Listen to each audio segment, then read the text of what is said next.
Ito lang ang katapat ng stress mo. Ako si Risa Singson Kaupeng. Magkape at pandasal muna tayo.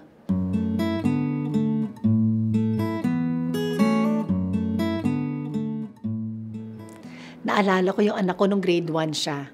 She was complaining that she was so stressed. Natawa na lang ako. Grade 1 ka pa lang, may alam ka ng stress sa buhay? Pero totoo, kahit ang mga bata ay nasa-stress.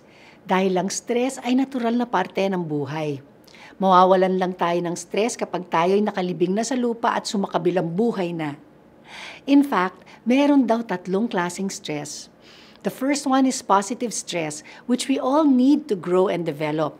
Halimbawa nito ay ang exam sa eskwela o yung kaba mo habang nagpa-perform ka sa recital mo o yung humarap ka sa mga taong hindi mo kilala for the first time.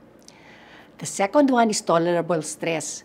Examples would be losing your home to a fire, getting cancer, or the death of a loved one. Napakasakit ang mga pangyayaring ito. Pero over time, you will recover. The third kind is toxic stress. This is the kind of stress that causes trauma brought about by prolonged abuse. When it happens to children, scientists have found that it damages the brain physically. Kaya nagiging matakutin at hindi kayang kontrolin ang sariling emosyon pagtanda.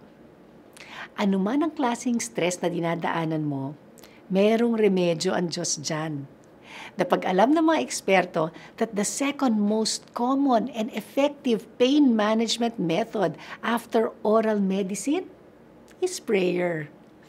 Prayer lowers blood pressure, cortisol, which is the stress hormone, and a connection to God that brings hope and healing.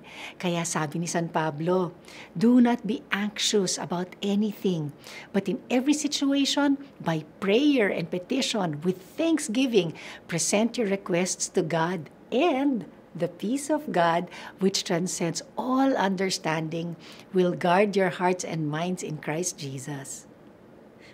Tayo magdasal. Panginoon, kapag ako'y nasa stress o nag-aalala, paalala niyo sa aking magdasal at balutin niyo ako ng inyong kapayapaan. Amen.